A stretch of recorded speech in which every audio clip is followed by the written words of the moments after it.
What sounded like someone had joined, like Logan.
Come on, man! You can survive! Aww!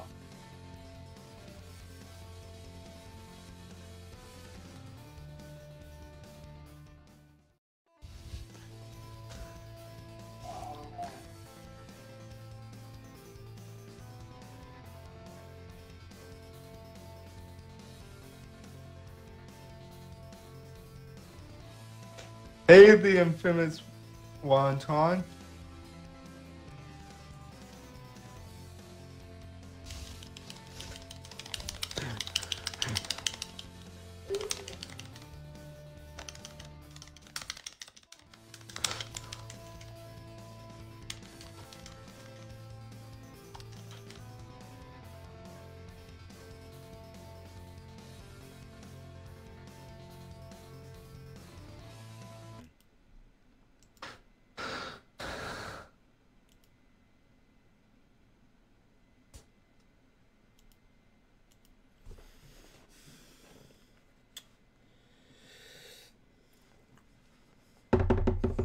Hello everyone, yours truly, Chrislevi13. Hopefully both the audio and video is good for the duration of the stream, because I just want to let everybody know, once I get done with this little podcast style stream, I will be heading over to TLG alongside Larry and Logan, and we will be doing some GTA 5, because that's a multiplayer game that we all have fun playing together.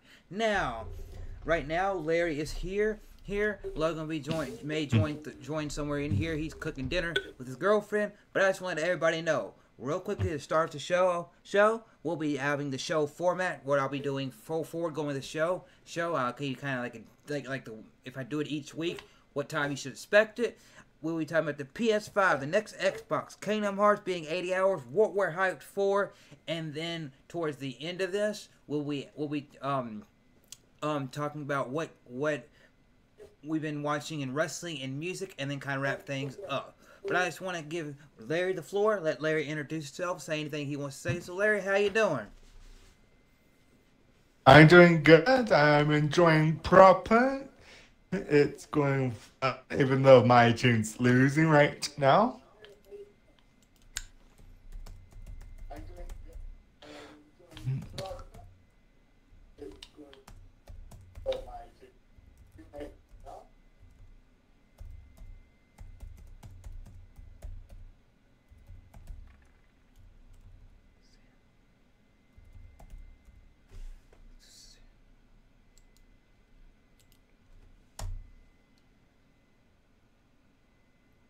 Oh, cringe. Oh, okay. But yes, okay. So everybody that you heard that I talked really fast about all that stuff. So yeah, you see right there that I've added right there. It says Logan, aka Big Evil Gaming, and Larry the Homie. Because if you look at it through YouTube, it says Homie 100 100. Then if you look at him through his Xbox and gaming stuff, it says Alpha Ghost Homie. So yeah, that's how you can recognize those guys if they join in and comment on anything. So yes, this game.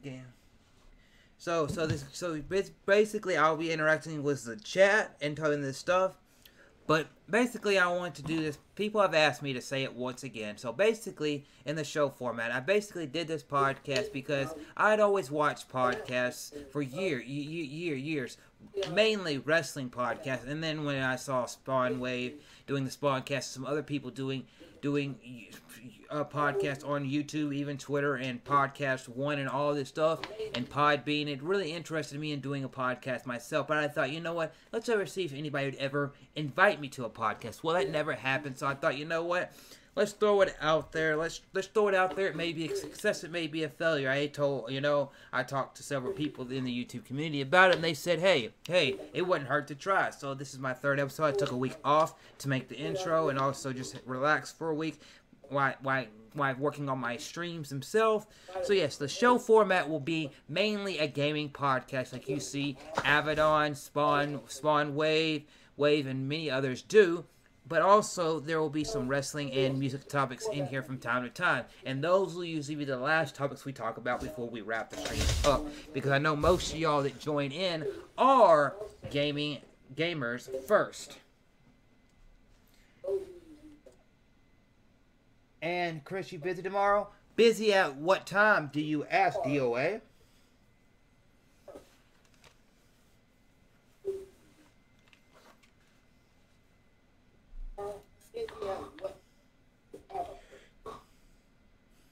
But yeah, basically the format will be basically, you know, and if y'all have any questions in any of the topics we talk about, feel free to put the question in there, and if I see it in a reasonable amount of time, I will talk about that. I will talk about your topics as well. So yeah, just remember, it's interaction with you all, but also me, Larry, whoever the special guest is, or just myself, basically talking to you all, making something that's entertaining, because hopefully my podcast is something that you'll like, something that you'll gravitate towards. I mean, it's not for everybody, honestly. I know that not everything I can do is for everybody, but hopefully you all enjoy it. But I just want to ask, to start things off, I know what we've been streaming, Larry, but outside of streams, whether it be your Xbox or PS4, what games have you been playing a whole lot of? Mainly Grand Theft Auto 5 on PS4, so I can get a nightclub. Cool. So you liking the nightclub DLC? Yes, and recently on PS4, on Xbox One, I got it's Tales of Us. Cool. But 11 a.m. Not doing anything. I go to work at 12 p.m. my time. So yeah, I think at 11 I could jump into something if you're streaming or something like that. Yeah, I'm really enjoying the GTA 5. This is one of the last big updates because as everybody knows, come October, Red Dead Redemption 2 is coming out, and I'm really hyped for that game, but I'll be talking about that later. But GTA 5, the update, the After Hours DLC where you get the nightclub, it's really cool because you get to see a guy from the GTA 4 DLC, Liberty Cities come into the game, and that's Gay Tony, and you get to actually see him, your character gets to interact with him, and then you go out on these little things to collect the people for your club, to get the music for your club and all this, and then you got to go out there and basically build a business with your club, and it's really, really cool. So if you've got GTA 5, it is a free update. Go check it out on your Xbox, your PlayStation, or your PC. It's really, really cool.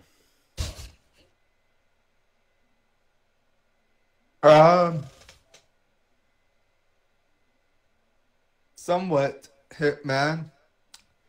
It's mainly been Logan that's been helping me, but you have done some stuff.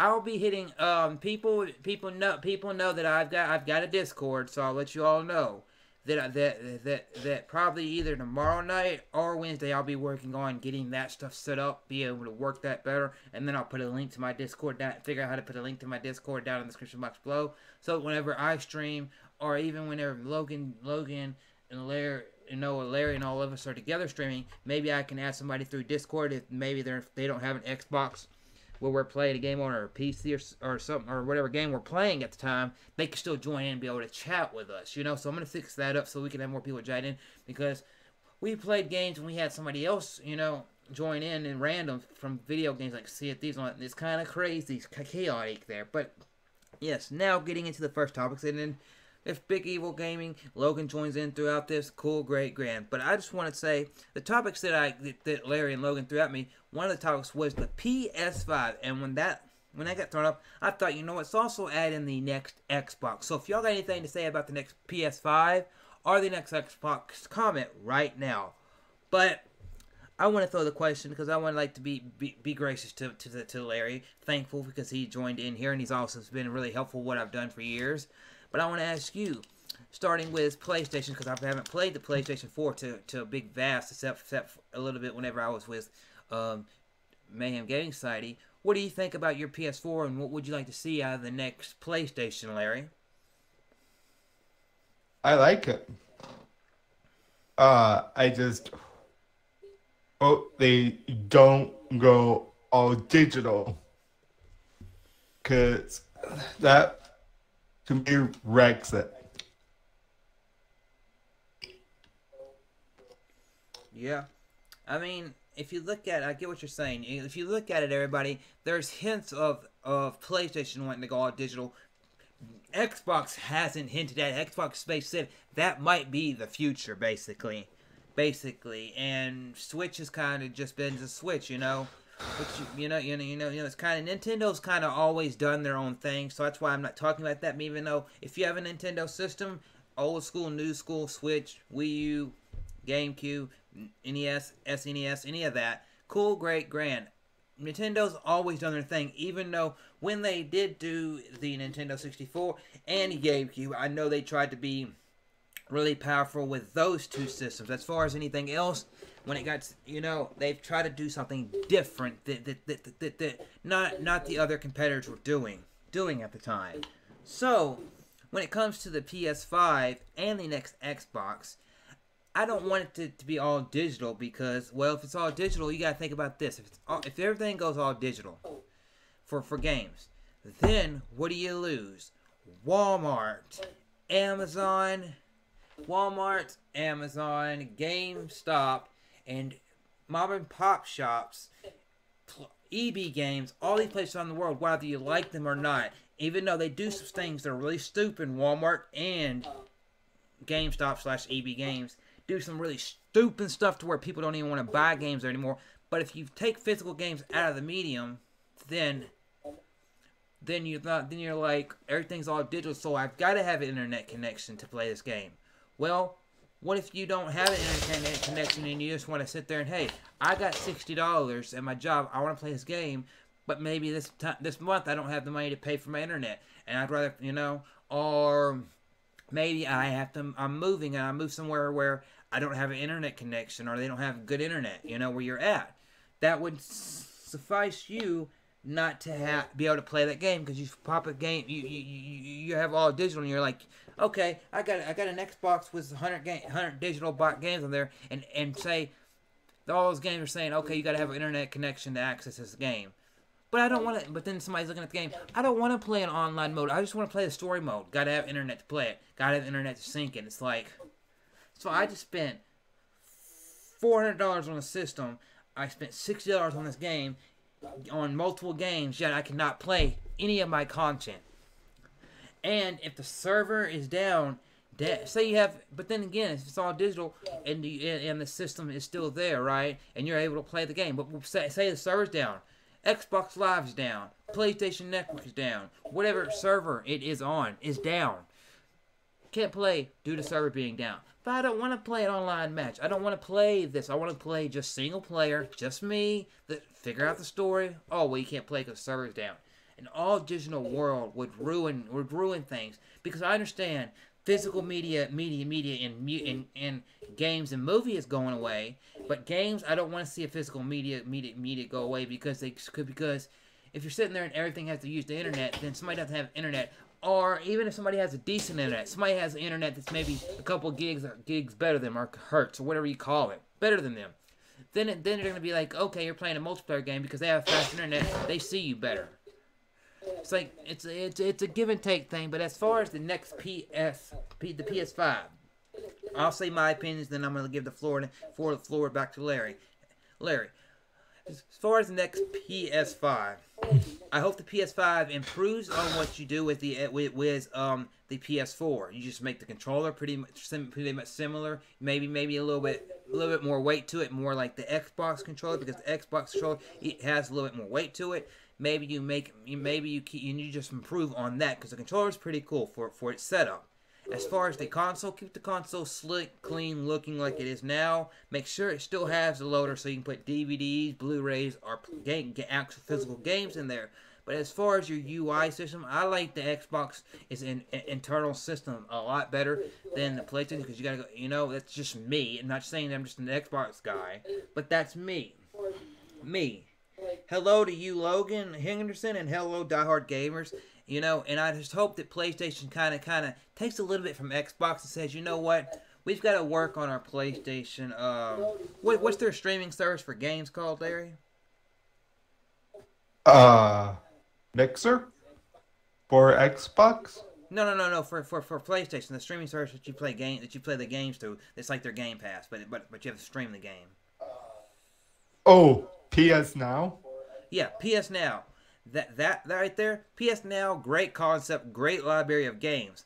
But you need to have a physical way of downloading, even though it's a digital game, download it to your hard drive. Because why? Because when you're trying to get all that data through there, it's not like a movie that data comes through there and it's like a little thin thing. Games are, a movie may be a couple, however big a movie is, but games are 8, 20, 30, 40, 50 gigabytes. And you're sitting there trying to stream in 50 gigabytes of an open world game and play multiplayer in that game if some of them have a multiplayer. So I think they need to take a little bit from Game Pass and have you be able to download the game. Say, hey, in the PS5, we're going to make PS Now be even better. But we've looked at a thing, and we thought streaming is cool. And if you still want to stream the games, cool. But we have the option of you being able to download that game to your system and have that game be able to be there whether you're online or you're offline.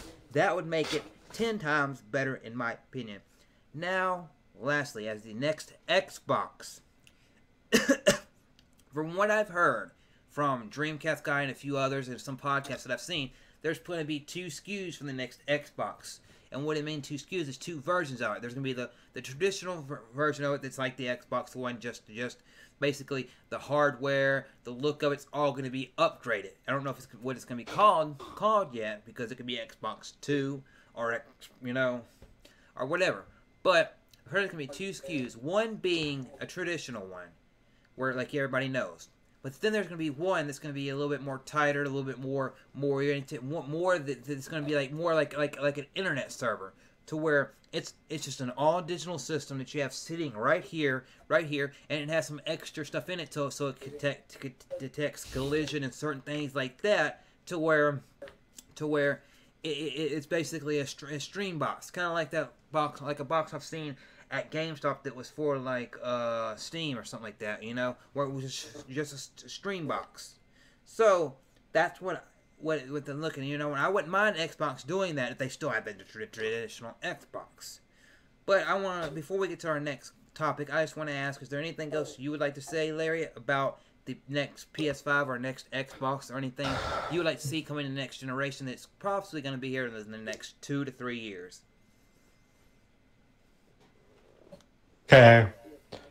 Well, I'm gonna borrow your place for an example, and that is, once in the great while you can't actually go, hey, I want to play this like GTA tonight with TOG because my internet's being a jerk.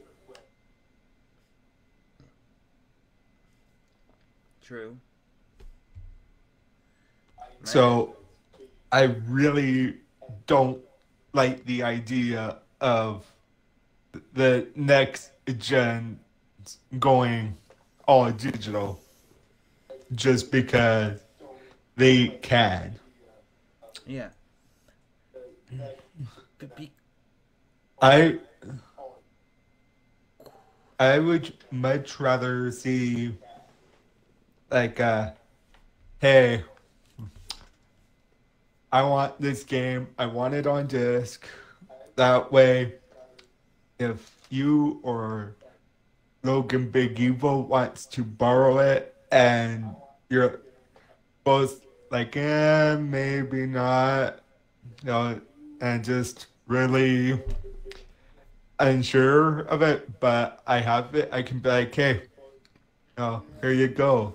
Borrow it, play it, stream it, whatever. Just when you're done with it, send it back to the way it was.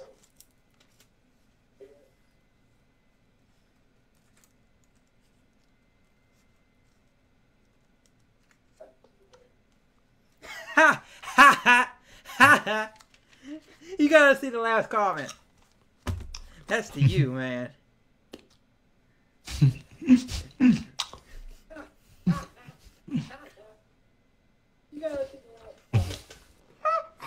Yes, yes, loud. Yep.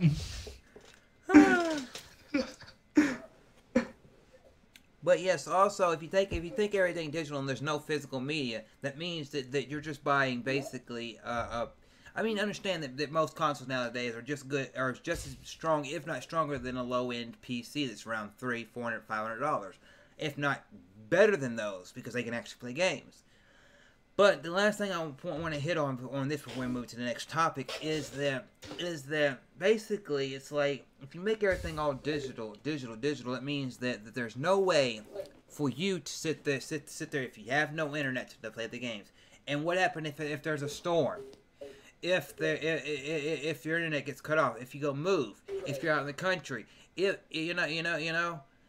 Plus, if it's all digital, say you want to go to your friend's house and he's like, I've got an Xbox at my house. Why don't you bring your games over and let's play? But he doesn't have internet. But yet you want to go over to his house and hang out with him. You can, if right now you can go pick your physical game. You can pick your physical game up, go over to his house and play, and open that game up and say slide in that machine and hey, play the game. Or even if it's a physical game nowadays, you slide into this game. The internet the system recognizes that, downloads the app for that game, and you're able to play that game right there as long as you got that disc in there. But if you don't have physical media, that means that hey, you got to sit there and lug your Xbox everywhere you want to go, even with an internet connection to play that game, even if your friend's got an Xbox himself, unless you download your profile on there. But then again, you can't always down your profile on there because to play some of your games, your Xbox or your PlayStation or something, it's got to be like, you've got to have this as your home console. But you don't want to do that because it's not your home console. Well, take a look at what I did for Logan Big Evil. He didn't ever get a chance to play Far Cry Primal. I was like, I got a copy right here, right now. Yeah. Let me send it to you. Yep. I don't mind digital because most of my Xbox, let me do something real quick, everybody. I'm gonna come right back to the screen.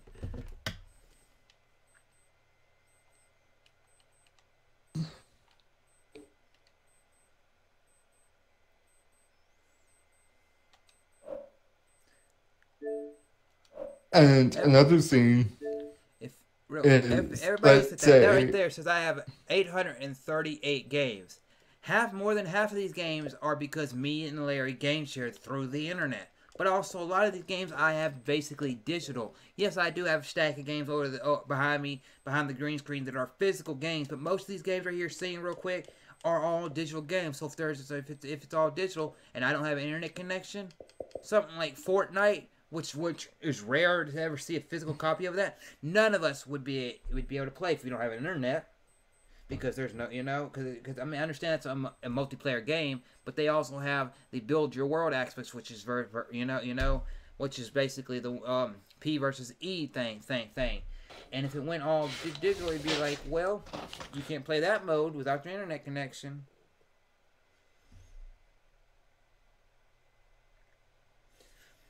I just gotta ask anybody in the chat, because I've heard praises about this game, but anybody in the chat, before I finish this up and then we get to the next topic, is that anybody in the chat, if you played Octopath Traveler, what is your thoughts on that game? Because I've heard nothing but praises of that game, in both bringing back the art style, nostalgia, but also bringing a lot of people together in conversation about the Nintendo Switch, and even though it's not the most powerful system there is.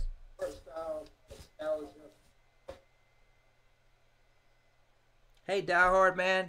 And also, I got to give a big shout out to Diehard Gamer Bros. Great content, great person, big supporter of people that he supports. He's the one that got me the new graphics all on my channel. I did on my Facebook, Twitter, and Twitch. Facebook, Twitter, and YouTube.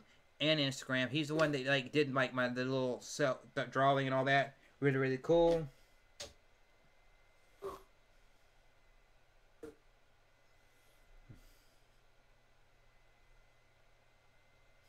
I didn't watch. I'll say this real quick because we're about to get into the next topic. Is that I did not watch Evo, but what I saw from Evo is what a fellow YouTuber called Player Essence OJ. He talked about it, and basically Evo was okay when it come to Smash and Melee and certain other games, but when it came to Smash Brothers 4, the two last guys there played as the same character, held their buttons down for over 2 minutes, charging up their power, until the people that are over Evo came up to them and said, y'all have got to actually play.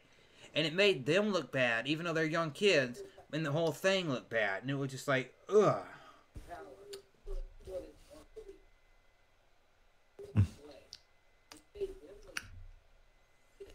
But now, getting into the next topic, you ready for the next topic, Larry? Yep.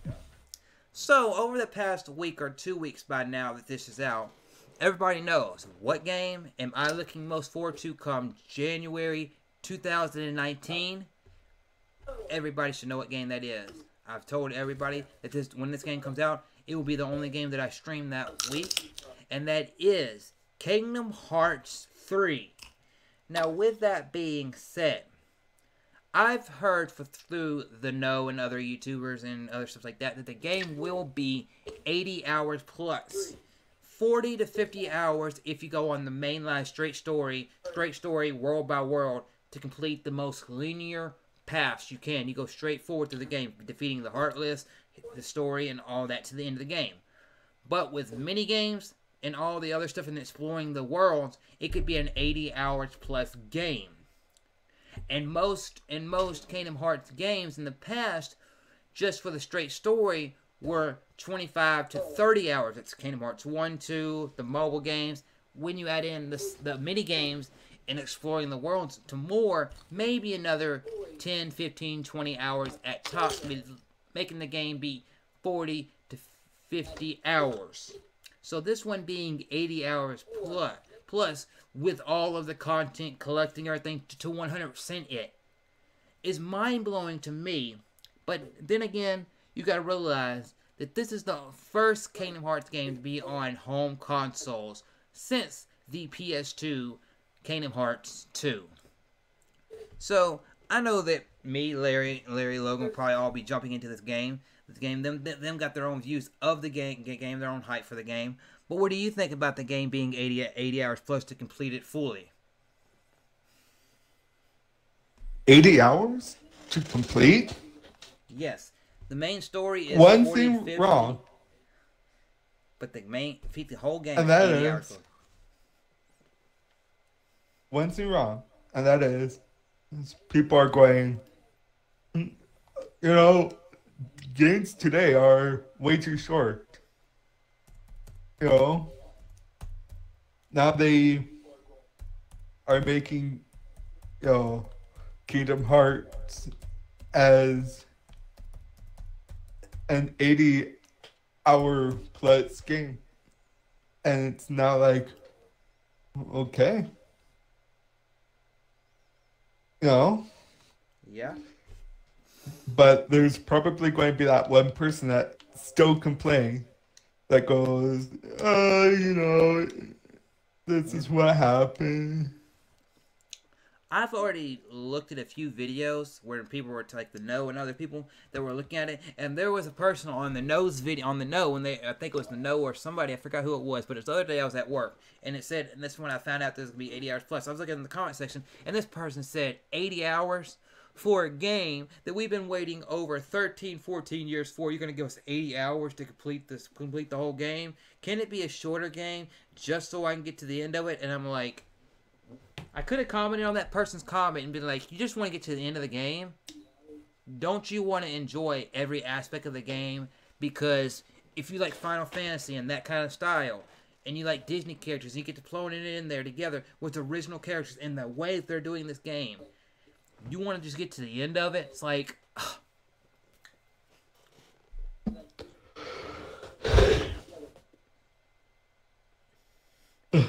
I'm sorry, but Logan, your comment just like you just threw me off with that last comment. I'm sitting here talking and I'm just like, oh.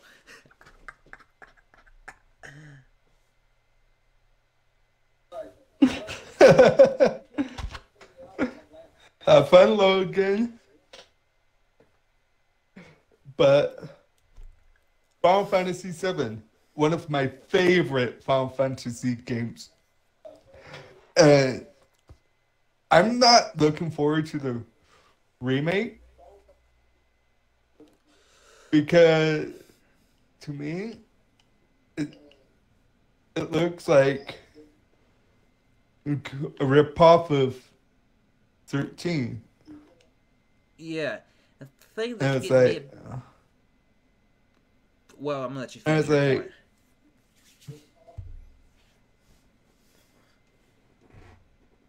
and it's like, nothing wrong with 13, but the way that they made everything,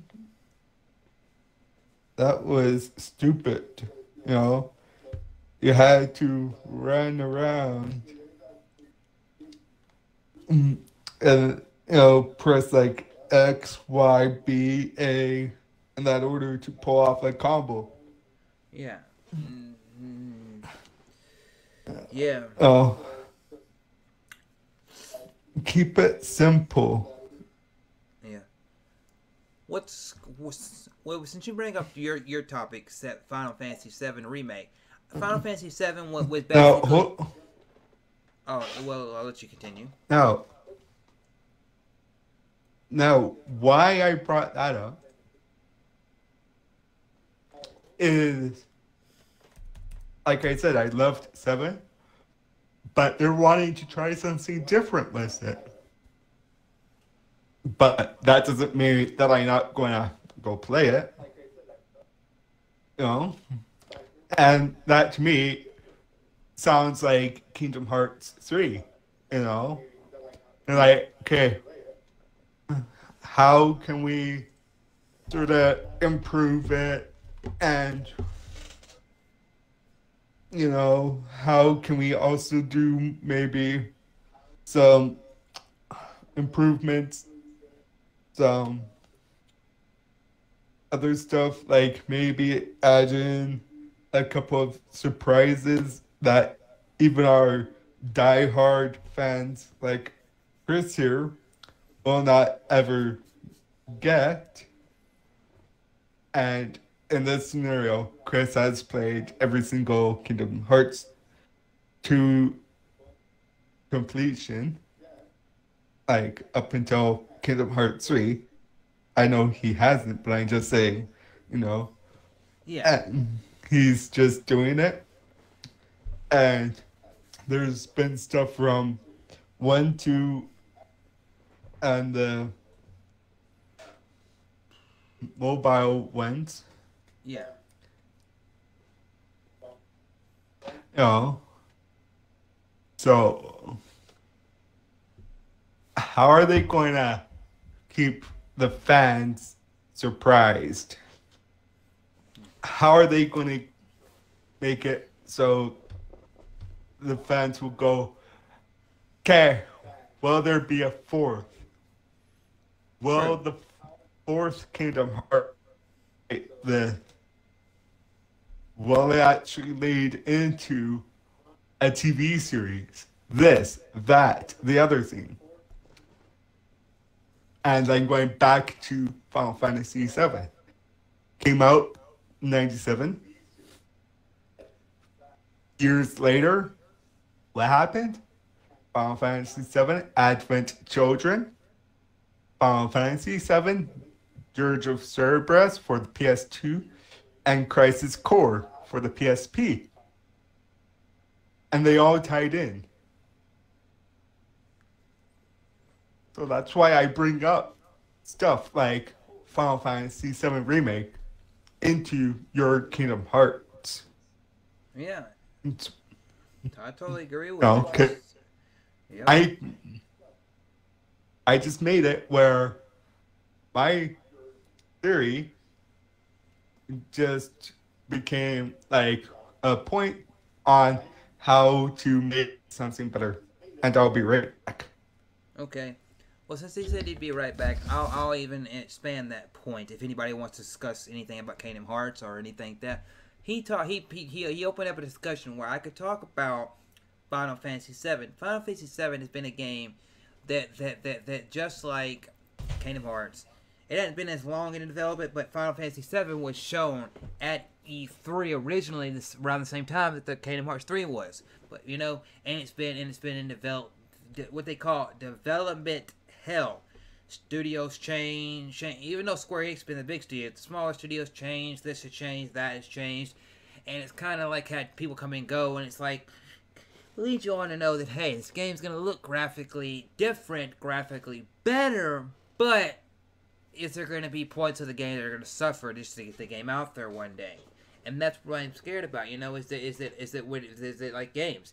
You don't need you don't have to tell everybody it's going to be everything's going to be in the game, but also you got to leave something in there to make them want more if you want to continue in that series. But now when you bring it in there, I want to talk something else. Is that yes, Negan will be in the next season, the final season of Tekken 7, which is what they said, as DLC, with the 3 additional characters added to it. And what gets me is that that's crazy to see Negan put into Tekken 7. But that's cool that they went out there and got him instead of somewhere else, because I thought Negan would feel more better in something like Soul Calibur, where it's a weapon-based fighting game, than something like Tekken. But then if you take him out of Soul Calibur and you put him in Tekken, that would be the next step at a video game. So it's really, really cool to see him there. So yes, I'll see about joining your stream at 11 a.m. I'll at least stop in for a moment before I go to work and say hi and all that jazz. So yes, Kingdom Hearts. So basically, yes, I don't want the next Xbox or PS5 to be all digital. Kingdom Hearts being 80 hours for a fan like me. If you know me about Kingdom Hearts, I played and beat Kingdom Hearts 1 and 2 multiple times. I have played one of the mobile games. It was actually on cell phones. Now, as far as 300 Xbox these days, blah blah, Birth by Sleep and all that other stuff, I have not really touched those games. But I will say that I have watched over 50 different YouTube videos to make sure I know what I need to, from the Gamers Joint to HMK to all these other people, to make sure I know what I need to know about Sid characters. Donald, Goofy, Sora, Riku, the Heartless, the Disney characters, all that, to know when the game comes out. I'm not sitting there like, oh, I don't know. But obviously, I know that Square Enix hasn't said it, but when the next when Kingdom Hearts released, they've got to have at least a good chunk of the beginning of the game to let people know that on the Xbox they get the game, or for the first time ever playing it on a PS4, that they understand this is where the story has been, this is where it's going, but don't sit there and spoil a whole lot. Give them enough to be like, okay, I can buy this game. Now, with that being said, I just gotta say a big thank you to everybody that's joined. We're not ending it right now because I got a couple more topics. But I just want to say a big thank you to everybody who's been supporting Chrislevi13, TripleLGaming, Big Evil Gaming. Big Evil Gaming, as of last night, officially got back into his streaming setup. What he has college coming, so his stream schedule will be a little different, and as much as he can get with TripleLGaming, he'll do that as well as do his school stuff. But I gotta say, school, hopefully he does good this year. Both him and his girl do good in their college stuff, and yeah. And as far as TripleLGaming is going, we'll have a stream after this over there with GTA 5.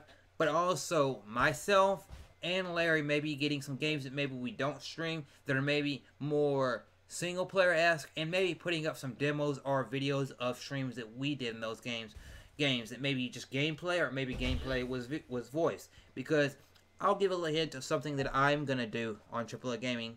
Gaming. I didn't get a chance to record it last night, but I will probably tomorrow night a little bit. Is a game called 2016 Doom. I'm gonna have that come soon. But is it? I want to ask Larry real quick if you're back. You back, Larry? Larry, you back? Everybody, give me just 30 seconds, and I'll be right back. I gotta go get something to clear my throat.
Okay, you there, Larry?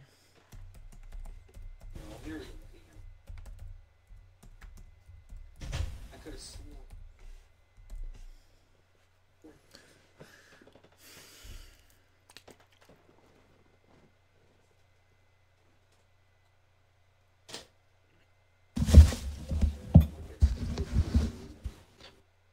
Yeah.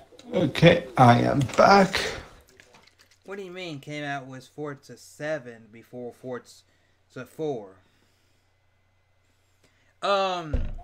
Logan, you gotta think about this. The Forza series has always had for a long time has had two different versions. They have the Forza Motorsports series, which is basically their competitor to Gran Turismo. And has always been, and they even said it in the beginning. They don't really say it now because Gran Turismo's gone down, and Forza's got better than it. But basically, Forza Horizon was made to have Xbox have a competitor against Sony's Gran Turismo series. Now, when it comes to Forza Horizon 4 and the Forza Horizon games, those games were built on being, hey, let's have the mechanics and have just as good drivability as we have in our Forza Motorsports games, but be able to add in wilder, different vehicles, and be able to add in an open world aspect to the games. Now, the next question that I am asking to everybody here, and I'll give the floor to us to talk about this. pretty much we're through a bunch of the summer and we're going into the fall. But fall. So I want to ask, we're going to about to go into the fall in the next couple months and then the winter and all that into the next year. What, I'm going to hit enter and here we go. What are you hyped for? Because, and before I get into that question, I want to give everybody in the chat a second to see that question. Is that whenever I was talking about stuff, is that when people thought about kind of leaving some stuff to guess, is that I'm not a big Nintendo guy, but I will watch what they say at the Nintendo Direct that they have coming Wednesday. But it's the Nintendo Direct for the next Smash Brothers game. What I want to say this is that Larry and other people brought up a good point. You don't have to sit there and tell everything about a game. Yes, yes, when you release a game, hey, we're having this game come out. Here's the game mechanics that you expect to see in the game. Here's some of the characters you expect to see in the game. Here's some of the worlds you expect to see in the game. Leave it at that. Promote the hell out of it however you need to. PlayStation, Xbox, Nintendo, other people, different studios. But leave something to be desired, because if you show, hey, Smash Brothers, we're all together. Bam. Then you also added in Ridley, a new character. I would say 1, 2, 3 characters. Leave them as surprised that when you buy the game and you're out there playing the game or you're looking through the characters like, what the hell, they got this character in the game? I never thought he'd be in the game. Or, wow, he's in the game, bam. Or like you go through like a story mode and at the end of the story mode, you unlock a character that you thought Nintendo forgot about. Something like that'd be cool. So your player 2 said he is hyped for The Last of Us 2. So I asked Larry, coming into the, what are you hyped for? Is there anything like that you're looking at? Take current games you're playing out of the picture, but anything you're hyped to purchase and get coming in the fall or next year? Battlefield 5 over Call of Duty Black Ops 4.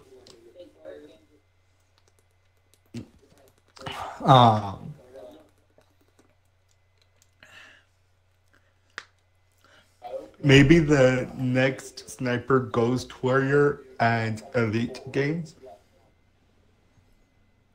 The Division 2.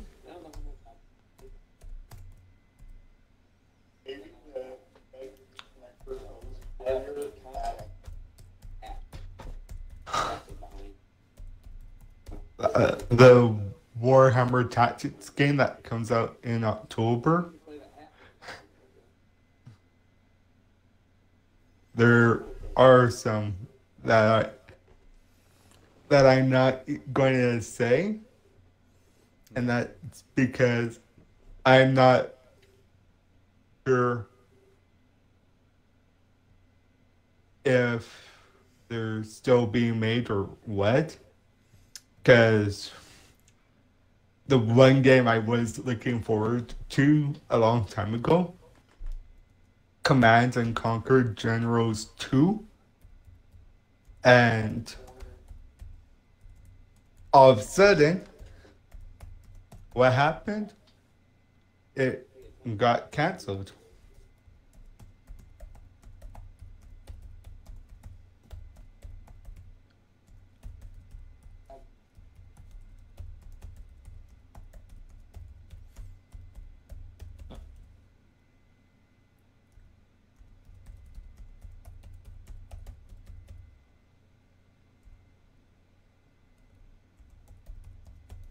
So,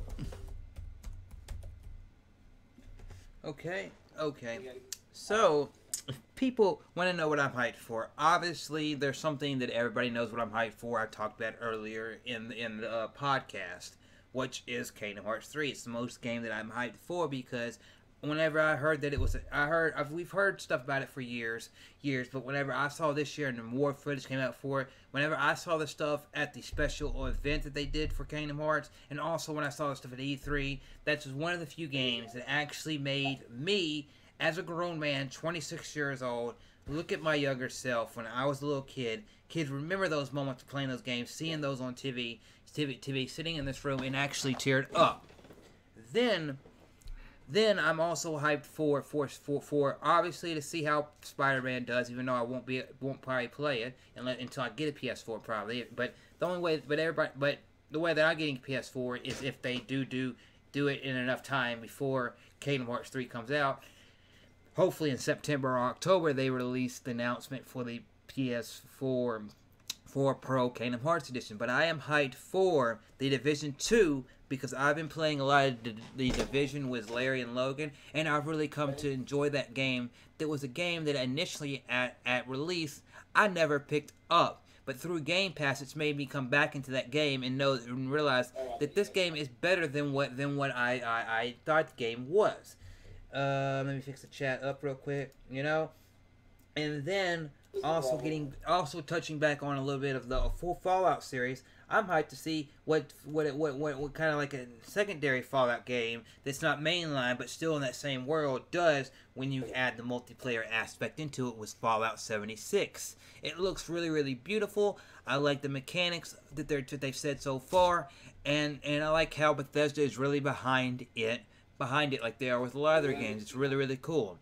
Another game that I can really say that I'm hyped for multiplayer of Reach is we got all this stuff in common. Hey, let's not just be friends, let's actually be best friends. Hey, man, I'll support you, you support me, and we actually love doing this day in and day out. Whenever something comes in the games, or I do a video or something, I love sharing it with Larry and hearing his feedback, his criticism.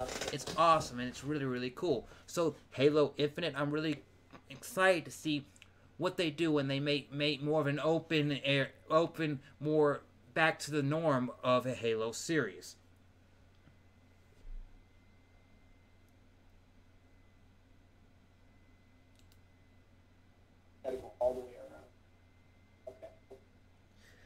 I'll say this about that real quick. I said it the other night, I think, to Logan and Larry, is that once they put out for Red Redemption 2, but once they get the initial hype of Red Redemption 2 to kind of slow down, and people, and it's in the hands of your PC, your PlayStation, your Xbox people, and people around the world have played that game for at least 6 months, I think then officially they'll say, hey, the game's been out for a while, let's move some of our studio from Red Dead Redemption. Let's keep enough people there to keep the content updated, to make sure that if any bugs are found in the game by players, that we can fix those bugs.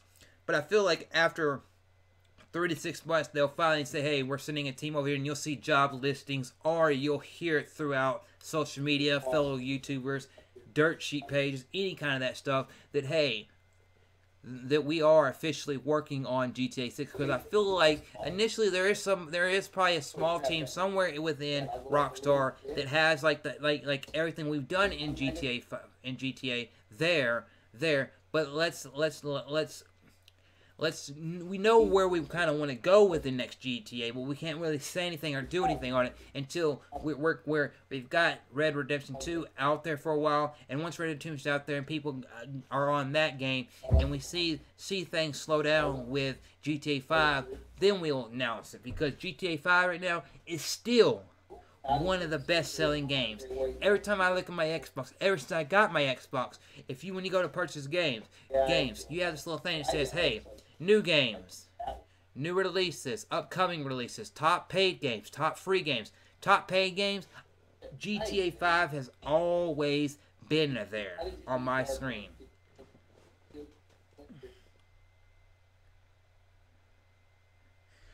But now, I just want to say, I hope everybody has really enjoyed what me and Larry have been discussing here, because it's been really cool to see Larry's thoughts on the PS5 and the Xbox, his thoughts on Kingdom Hearts, and bringing in the stuff about Final Fantasy was really cool. Now, to wrap things up, because I don't think Logan will make it in time, but he will probably be there for GTA, because I don't want to sit here for like hours on hours and end talking about this, is that I want to ask Larry the same questions that I'll be talking to you.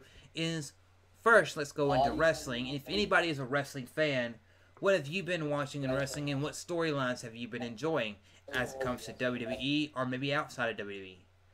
Larry, you want to talk about some wrestling for a moment? Okay. I'm not ignoring you, man. I know you say you only care about Friday. It's just if you want to tell everybody what's happening Friday, you can go ahead. But I'm not ignoring you.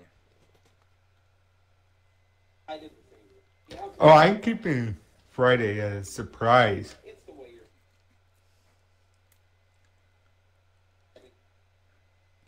Yeah, so everyone in the stream will find out what happens on Friday. But okay, now when it comes to wrestling, Raw, SmackDown, down the independent scene, anything you really been keeping up? Anything that's been really engaging you lately? Yes, Carmella versus Becky Lynch. Carmella versus Charlotte. Reason why I bring those two matches up.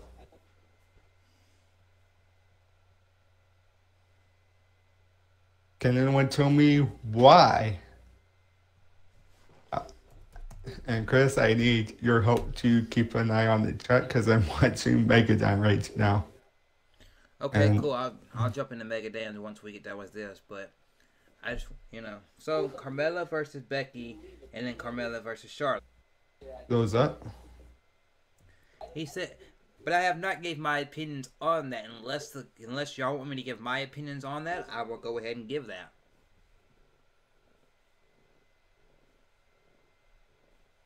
Well, the way I see it is, they're the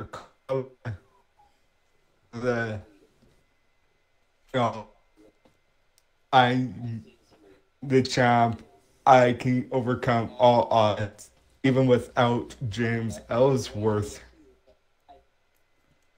I've got something to by say about my James side. Ellsworth. Joe, I gotta say something about James Ellsworth in a moment, but it's not even pertaining to Carmella. I'm gonna let you get back to your thought. But at the same time, they could be going, hey, let's change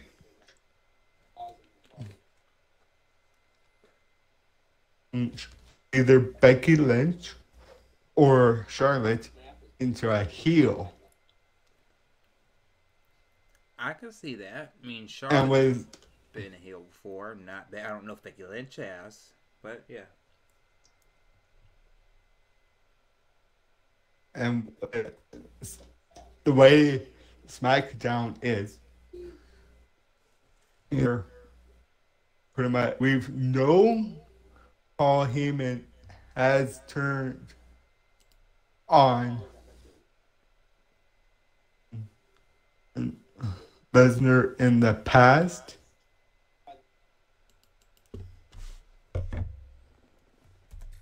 Will that happen?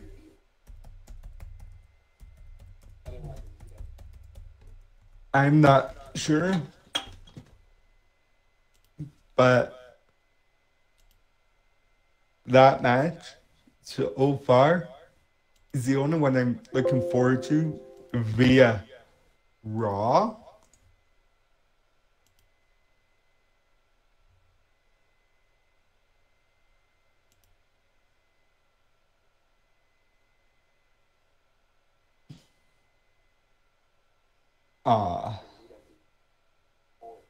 Even the Raw Tag Team Champion. But to go, okay, I'm watching Raw fully.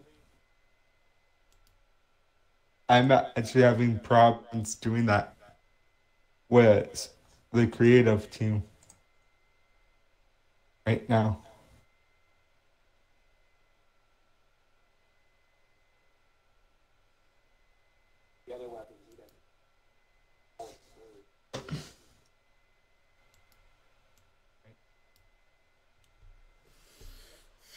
Okay.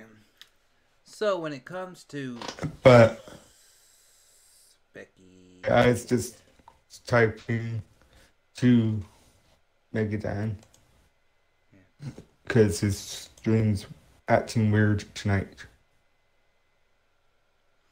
so when it comes to, But I had to put my headset back was on. but with SmackDown, it's such a, oh, hey, you now have Charlotte versus Lynch versus Mela. Triple threat. Mela is money. Think of all all the possibilities. Heel turn or Lynch or Charlotte. When I get into my Those stuff about boys wrestling, I'll be comes talking about back. You know.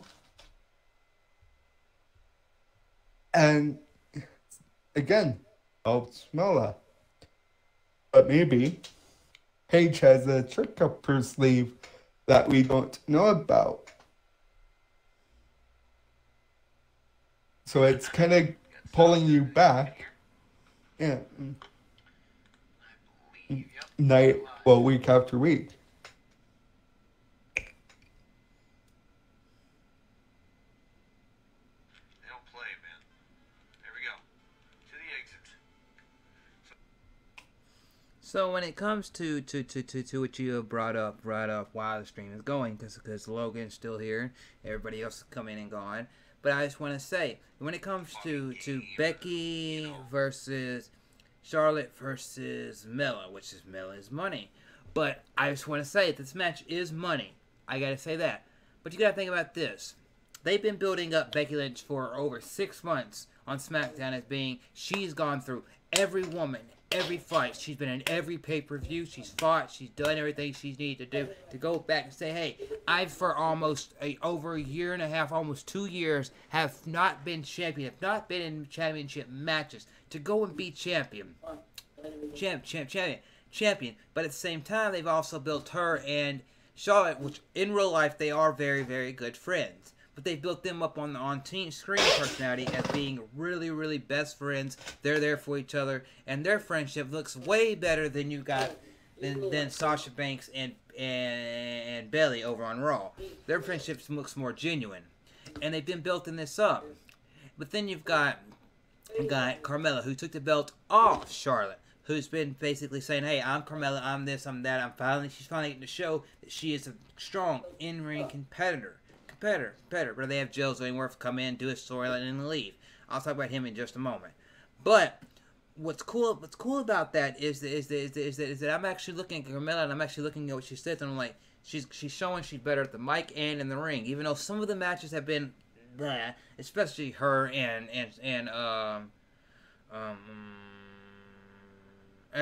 the what's her name from NXT that came up with the colored mask and all that.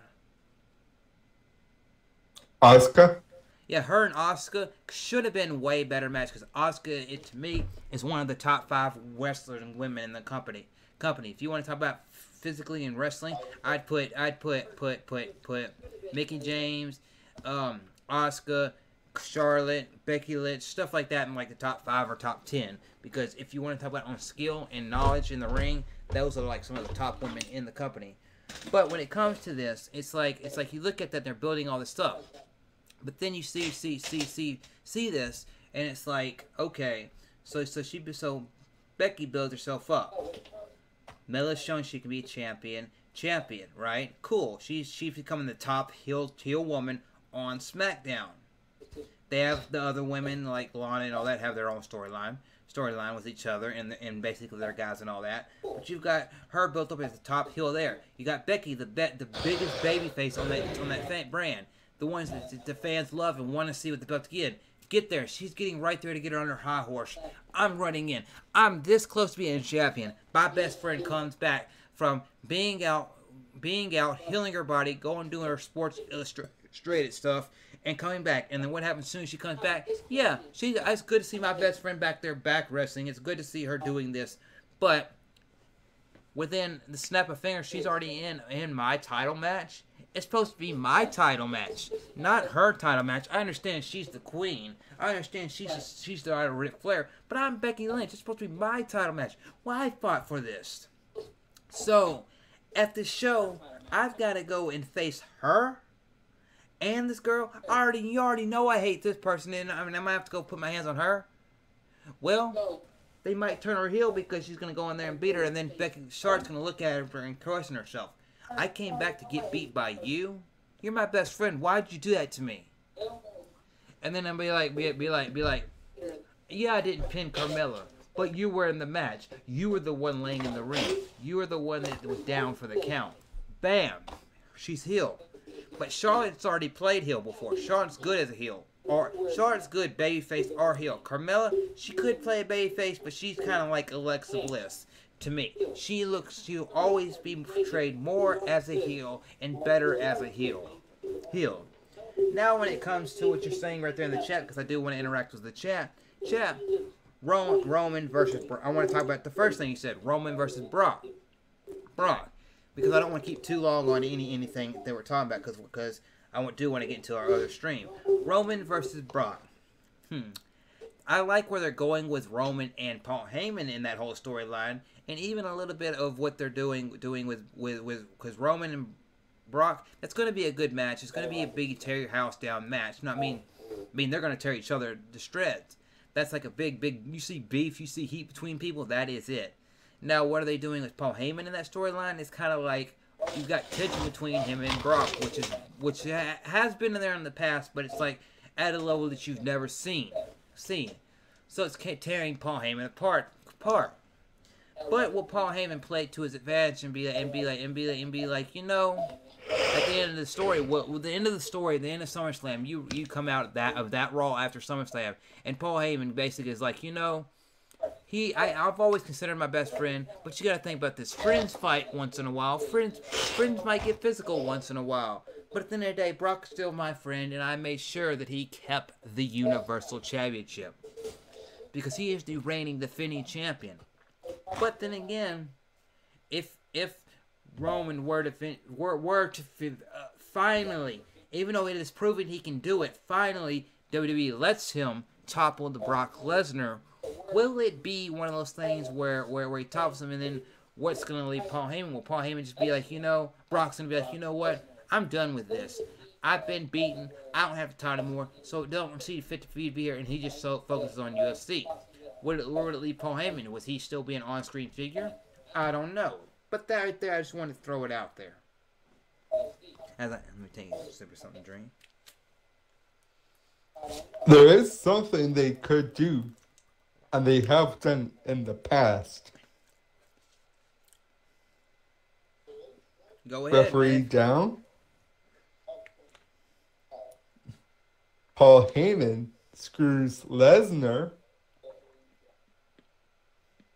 and become the personnel for Roman Reigns. If you were okay, now that you say that, what if they were to do something like they've never done before?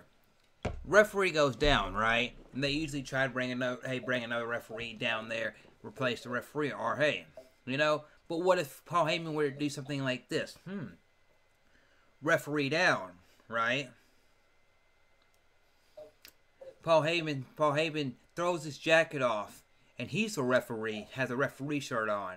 I'm the referee. He's like, I'm the referee now. Brock Lesnar, I'm the referee now. Come on, get Roman, get Roman, get Roman. It's your time to get Roman. Bam, bam, bam. Out of nowhere, Roman gets his heat of energy out of him. Roman comes back. Superman, bam, bam, bam. And then he goes to pin Brock Lesnar, and Paul Heyman's not wanting to do it. Brock Lesnar is physically, for the first time in ages, down on the ring. Maybe busted open, but he's out of energy. And Roman just goes over to Heyman. Look like he's about to get him with a spear or something like that. And Heyman's like begging him, don't. He's like, you get over here and do this now. Now he gets up. Brock Lesnar fights with him a little bit more. Bam! He gets the big advantage. He has him down for a second time in the match after this happens. Bam! And then Brock Lesnar looks at Paul Heyman, puts fear in his eyes. And basically, it's him almost going heel, but not going heel at the same time.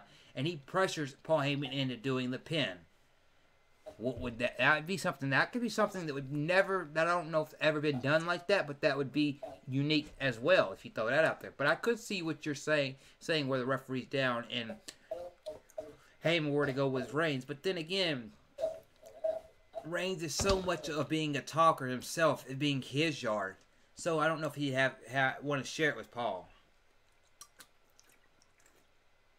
Well, where I was kind of going is sort of like,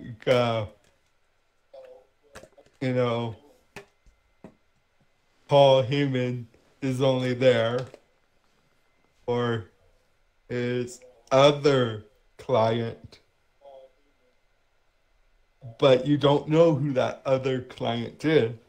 Sort of like, you know, Lesnar is done until Royal Rumble in January. So Paul Heyman is scouting Reigns through that time.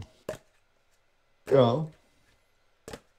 However, he's not scouting for Lesnar. He's scouting for Bobby Lashley or someone else. Maybe it's someone from NXT that we don't know is getting called up right away after SummerSlam. Yeah. That is very interesting. And it's sort of like where you have Heyman stabbing Lesnar in the back to help the new client. Because, you know, Lesnar's not always showing up for work because of his contract. What happened last Monday night? I was reading a magazine by Air. I said I was going to show up. Well, I did. So you can't get in trouble now. I can't get into trouble now. You know? And then Angle said, you know, well, he has to be out in the ring tonight before it ends. You know? And you have Heyman pretty much going, well, this is what's happening. And I need this job. I need it for my family, my kids, my wife, my pets. You need it because you're you. So, yeah. But yeah, that's really, really you cool. have sort of like Heyman pressuring Lesnar into doing stuff.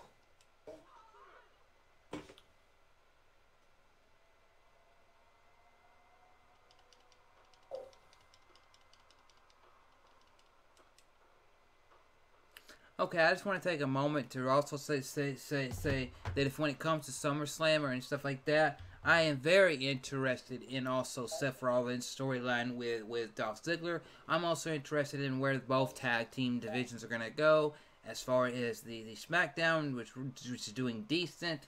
We'll get, you know, it's cool to see that hopefully the Bludgeon Brothers will be going against the Bar, because the Bar is one of my favorite tag teams of the last couple of years in the WWE.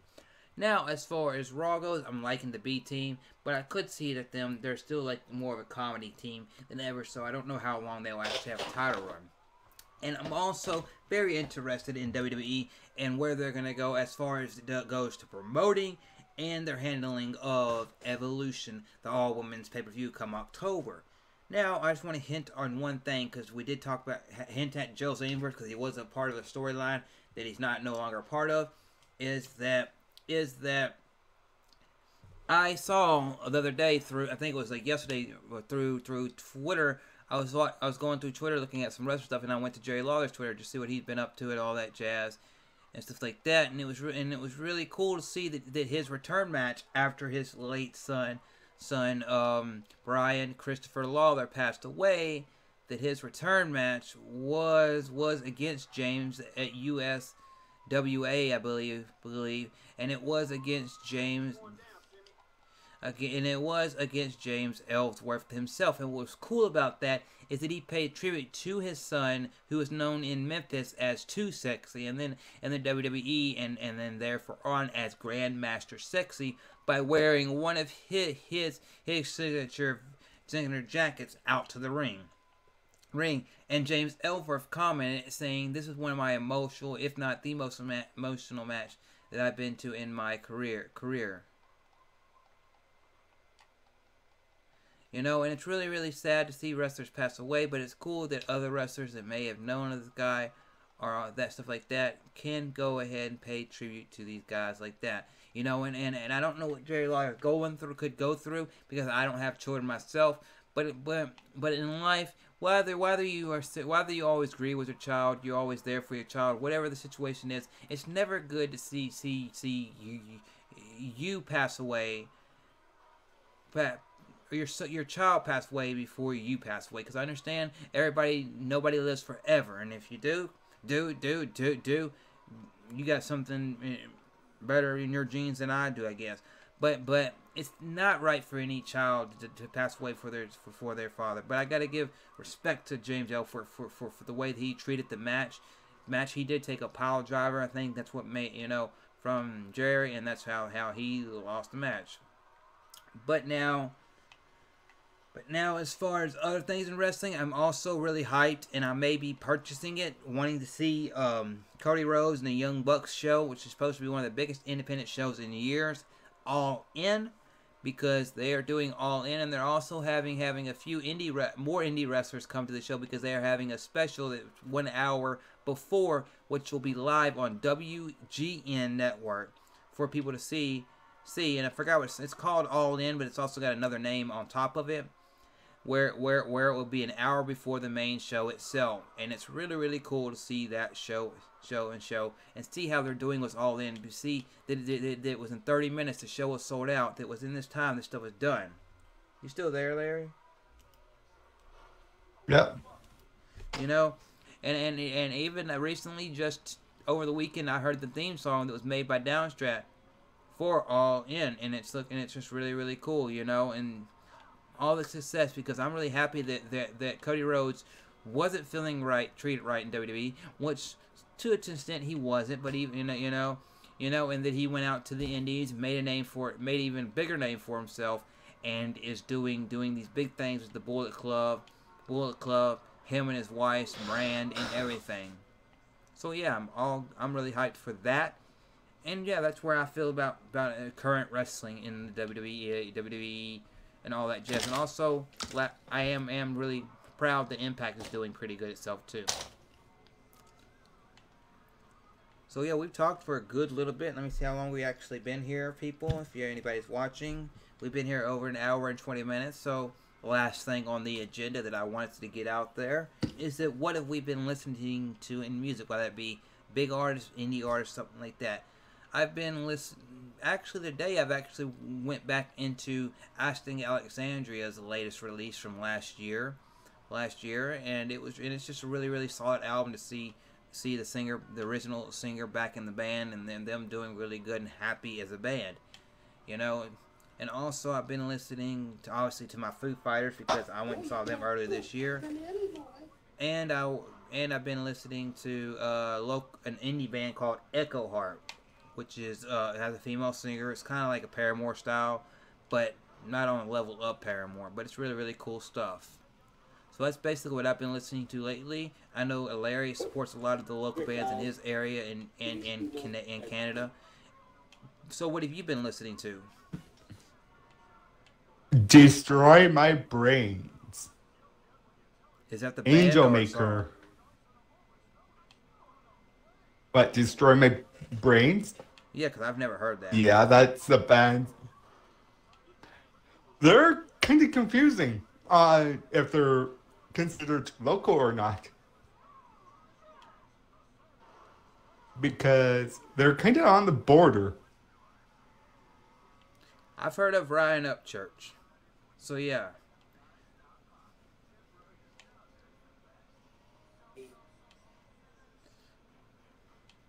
So yeah, so you've been listening to? Cool.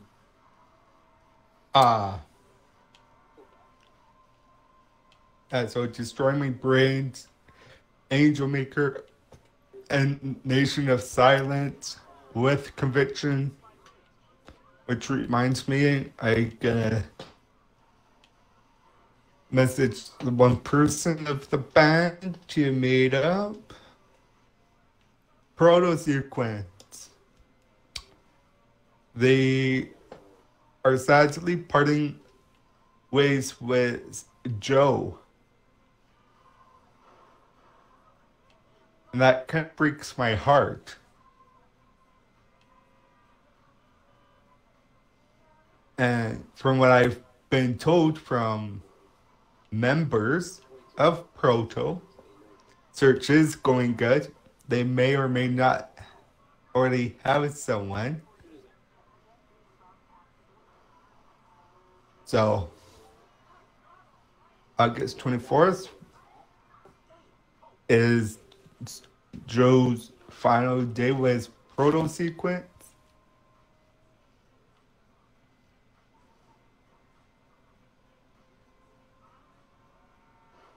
But that'll be sort of an emotional night for me. Siren, spelled Syryn. So far they only got one song out.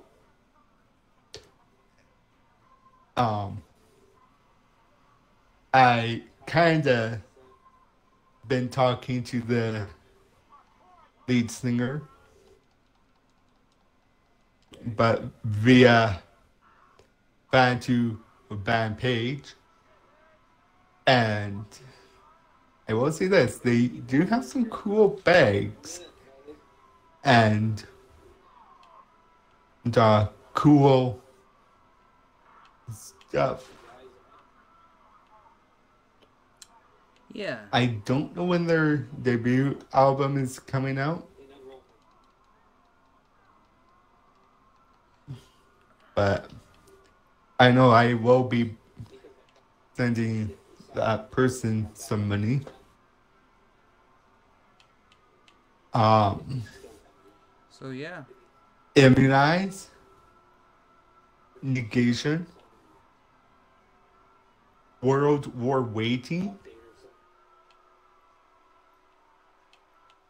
Fun fact, that was not their that's not their original name.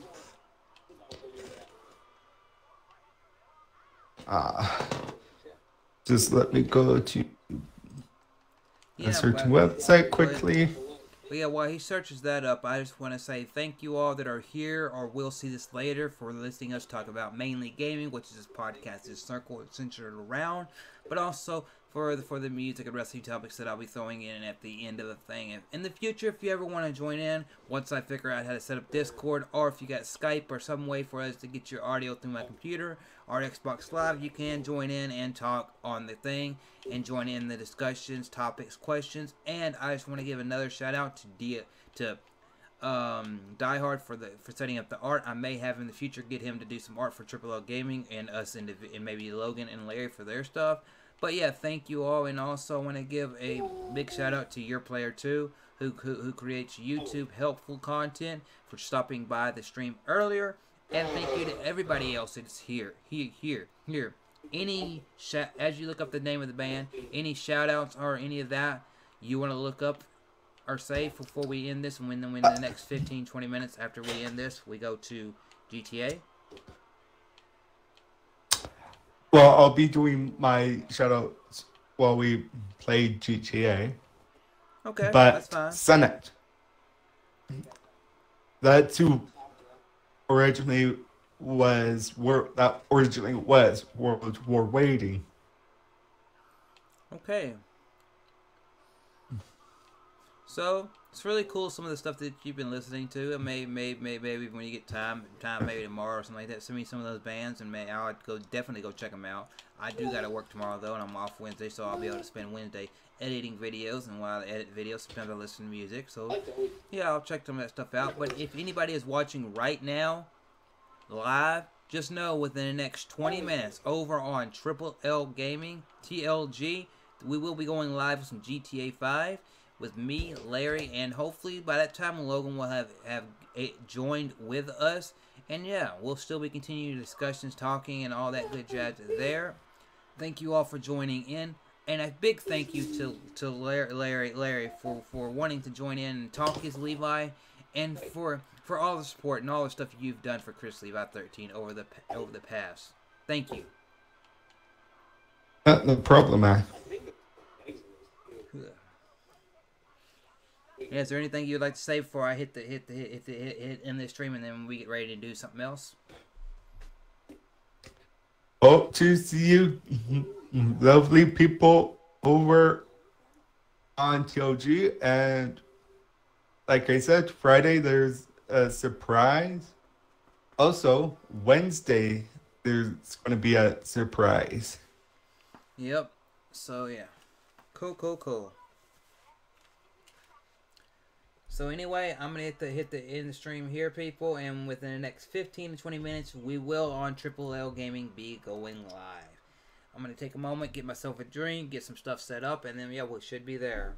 Thank you once again. This has been episode 3 of Talk as Levi, and last but not least, I will probably be doing these episodes more on Monday or Tuesday because, well, most of the podcasts that I watch happen. There's one on Friday, there's one on Saturday, and there's one on Sunday. So if I do mine on the different day than them, that means that I can still go enjoy their content, but also be able to give equal time to TripleLGaming, Chrislevi13, and other stuff that I do across social media and in life. Oh, what the fuck? Bullshit. So with that being said, I am gonna go play some GTA 5 for the duration of the night. Thank you all, and see y'all next week, hopefully for another episode. But if not next week, then y'all will see me this week because I have two videos and more streams headed your way. I'm Chrislevi13. It's been Larry the homie. We'll see you all later. Stay awesome.